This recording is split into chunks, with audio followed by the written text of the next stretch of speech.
Hello students, अनंत ज्ञान भाई सज्जन में आप सभी का हार्दिक स्वागत है। यदि आप इस चैनल पर नए हैं तो प्लीज लाइक शेयर एवं सब्सक्राइब जरूर कर लीजिए। आज हम जो पीछे का जो पार्ट था राजस्थान के इतिहास को जानने के जो स्रोत हैं, जो जिसके पहले पार्ट में मैंने आपको पढ़ाया था कि इसमें बहुत सारे अभिलेख हैं जो मतलब हमें राजस्थान के साहित्य को जानने में हमारी मदद करते हैं। तो उसी के सेकंड पार्ट में मैं आपको पढ़ाने जा रही हूँ इसके ऐतिहासिक स्रोत, जिसमें सबसे पहले हम पढ़ेंगे कि विभिन्न रियासतों में जो प्रचलित सिक्के थे उनके कारण मतलब वहां के राजा ने किस प्रकार के सिक्के चलाए और उनसे कैसे हमें इतिहास को जानने में मदद मिलती है।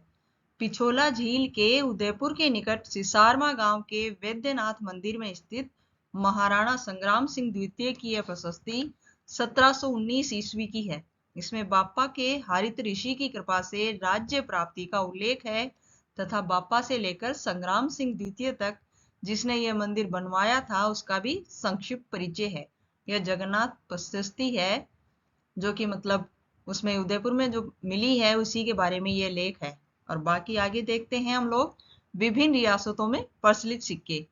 जोधपुर रियासत थी, उसमें विजयशाही और भीमशाही नाम के सिक्के प्रचलित थे। बीकानेर रियासत में थे गजशाही नाम के सिक्के।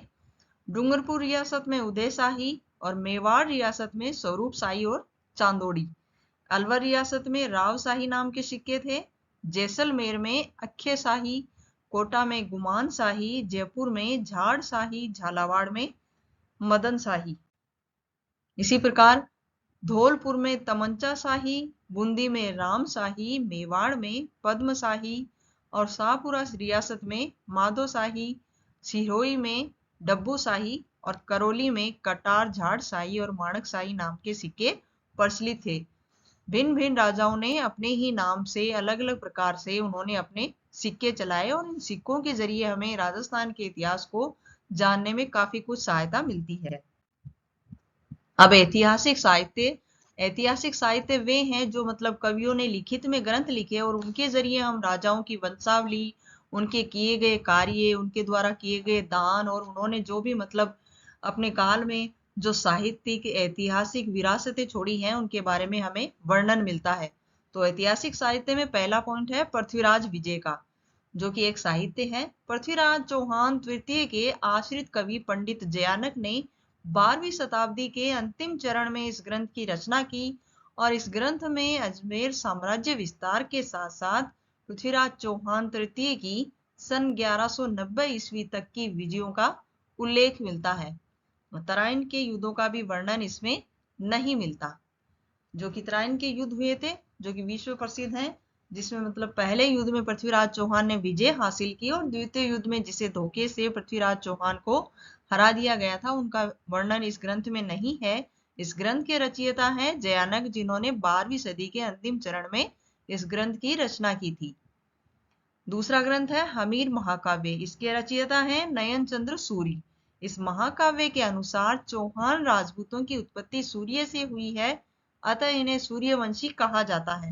यह एक उच्च कोटि का राष्ट्र काव्य है और इसमें रणथंबोर के चौहान वंश के इतिहास, अलाउद्दीन खिलजी द्वारा रणथंबोर पर किए गए आक्रमण एवं हमीर देव के शौर्य, हठ, अतिथि सत्कार और धर्मपरायणता का विशेष वर्णन मिलता है। तीसरा ग्रंथ है एकलिंग महात्म्य। इस ग्रंथ की शुरुआत महाराणा कुंभा ने लिखने की थी, मतलब इस ग्रंथ को महाराणा कुंभा ने लिखा और कुंभा ने इसके प्रथम भाग को पूर्ण रूप से लिखा। इसका प्रथम भाग राजवर्णन कहलाता है। इस ग्रंथ का अंत महाराणा कुंभा के कवि कान्यव्यास ने किया। अर्थात जो एकलिंग महात्म्य ग्रंथ है इसकी शुरुआत की थी महाराणा कुंभा ने, लेकिन ये इसका एक प्रथम भाग ही पूर्ण रूप से लिख सके और जिसे कहा जाता है राजवर्णन। लेकिन इस ग्रंथ की समाप्ति महाराणा कुंभा के जो कवि थे कान्यव्यास, उन्होंने की है। इस ग्रंथ में कहलोत वंश की वंशावली, वर्णाश्रम और वर्ण व्यवस्था की जानकारी मिलती है। मध्यकाल में मेवाड़ को मेदपाठ व हाड़ोती को हाड़ावती कहते थे, जो कि इस ग्रंथ में वर्णित है। तीसरा है एकलिंग महात्म्य, जो कि मैंने पढ़ा दिया है। चौथा है अमर काव्य वंशावली। इस ग्रंथ के रचनाकार राज प्रशस्ति के लेखक रणछोड़ भट्ट अर्थात महाराणा राज सिंह, जो कि मेवाड़ के आश्रित कवि थे, उन्होंने इस ग्रंथ की रचना की है। अमर काव्य वंशावली के रचयिता रणछोड़ भट्ट है। इसमें बप्पा से लेकर राणा राज सिंह तक के मेवाड़ के इतिहास, जोहर, दीपावली आदि त्योहारों का विस्तृत वर्णन इसमें मिलता है। इस ग्रंथ से हमें यह पता चलता है कि हल्दी घाटी के युद्ध से महाराणा प्रताप घायल अवस्था में बचकर जा रहे थे तो उनके विरोधी भाई शक्ति सिंह ने मुगल सेना को रोका था। पांचवा ग्रंथ है प्रबंध चिंतामणि। इसके रचनाकार हैं भोज परमार के राजकवि मेरुतंग। इसकी रचना 13वीं सदी का राजनीतिक एवं सांस्कृतिक वर्णन मिलता है। इसकी रचना 13वीं सदी में हुई थी। छठा ग्रंथ है अचल दास खींचीरी वचनिका। इसकी रचना हुई 14वीं शताब्दी में और इसे लिखा है चारण जाति के शिवदास गार्डन ने इसकी रचना की थी और इसकी रचना गागरोन दुर्ग में हुई। यह ग्रंथ वीर रसात्मक चंपू काव्य यथार्थ गद्य और पद्य में, जिसे कहा जाता है चंपू। यह राजस्थान की सबसे प्राचीन वचनिका है। इसमें गागरोन के राजा अचलदास खींची व मालवा के सुल्तान होशंग शाह गोरी के मध्य हुए युद्ध का वर्णन इसमें मिलता है। सातवां ग्रंथ है कानड़ दे प्रबंध। इसकी रचना की है जालोर के शासक अखेराज के दरबारी कवि पद्मनाभ ने और इसकी रचना कब हुई? विक्रम संवत 1200 ईस्वी में। इस ग्रंथ में जालोर के शासक कानड़ दे एवं अलाउद्दीन खिलजी के मध्य हुए युद्ध में अलाउद्दीन की जालोर विजेता का उल्लेख है। आठवां ग्रंथ है राव जेतसिरो छंद। इसकी रचना बीठू सूजा ने 1269 ईस्वी में डिंगल भाषा में की है। इस ग्रंथ में राव चूड़ा से लेकर राव लूण करण सिंह की ऐतिहासिक घटनाओं का वर्णन है।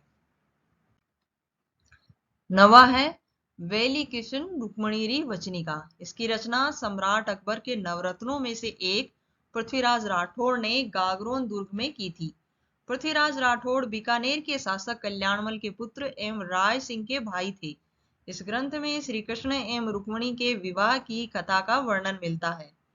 दूरसाहाड़ा ने इस ग्रंथ को 5वां वेद अथवा 19वां पुराण की उपमा दी है। पृथ्वीराज राठौड़ पीथल नाम से साहित्य की रचना करते थे।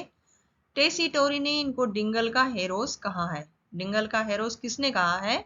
टेसीटोरी ने। और किसे कहा है? पृथ्वीराज राठौड़ को। 10वां ग्रंथ है पृथ्वीराज रासो, जो कि बहुत ही हमारे राजस्थान में प्रसिद्ध है और महत्वपूर्ण है। इतिहास के पन्नों को देखा जाए तो इसे बहुत ही महत्वपूर्ण ग्रंथ माना जाता है।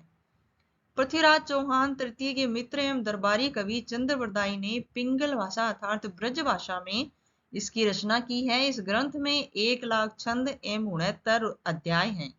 इससे यह पता चलता है कि पृथ्वीराज चौहान तृतीय एवं चंद्रवरदाई का जन्म एवं मृत्यु एक साथ हुई। पृथ्वीराज रासो में गुर्जर प्रतिहार, परमार, चालुक्य अथवा सोलंकी एवं चौहानों की उत्पत्ति गुरु वशिष्ठ के आबू पर्वत के अग्निकुंड से बताई गई है। इसमें संयोगिता हरण एवं तराइन युद्ध का विशुद्ध वर्णन किया गया है और इस ग्रंथ में पृथ्वीराज चौहान द्वारा गोरी की मृत्यु का भी वर्णन मिलता है। इस ग्रंथ में एक दोहा है जो कि बहुत ही प्रसिद्ध है। 8 बांस 32 गज अंगुल अष्ट प्रमाण ता ऊपर सुल्तान है मत चूके चौहान। पृथ्वीराज रासो की समाप्ति चंद्रवरदाई के दत्तक पुत्र जलहण ने की थी। 11वां ग्रंथ है मूणोत नैणसी की ख्यात।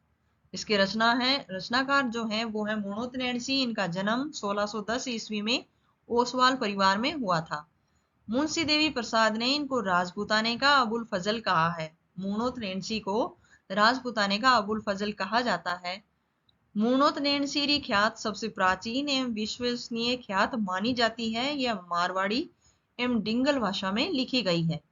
इसमें राजपुताने के लगभग सभी राज्यों विशेषतः जोधपुर, गुजरात, मालवा व बुंदेलखंड के राजपूतों का विस्तृत वर्णन मिलता है।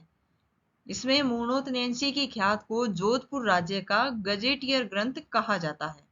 इस ख्यात को राजस्थान का प्रथम ऐतिहासिक ग्रंथ भी कहते हैं क्योंकि इसमें राजपूतों की 36 शाखाओं का वर्णन मिलता है। 12वां ग्रंथ है मारवाड़ा प्रगनारी विदित। इसके भी रचनाकार हैं मूणोत नैणसी और इसमें मारवाड़ राज्य का विस्तृत इतिहास लिखा हुआ है और यह ख्यात इतनी बड़ी है कि इसे सर्व संग्रह भी कहते हैं। तो बच्चों इसी के साथ राजस्थान के इतिहास के जानने के जो स्रोत हैं वो मैंने आपके पूरे बता दिए हैं। उसी पार्ट के साथ मतलब यहीं आपकी ये क्लास समाप्त होती है। अगली क्लास का इंतजार करते रहिए। तब तक के लिए अलविदा।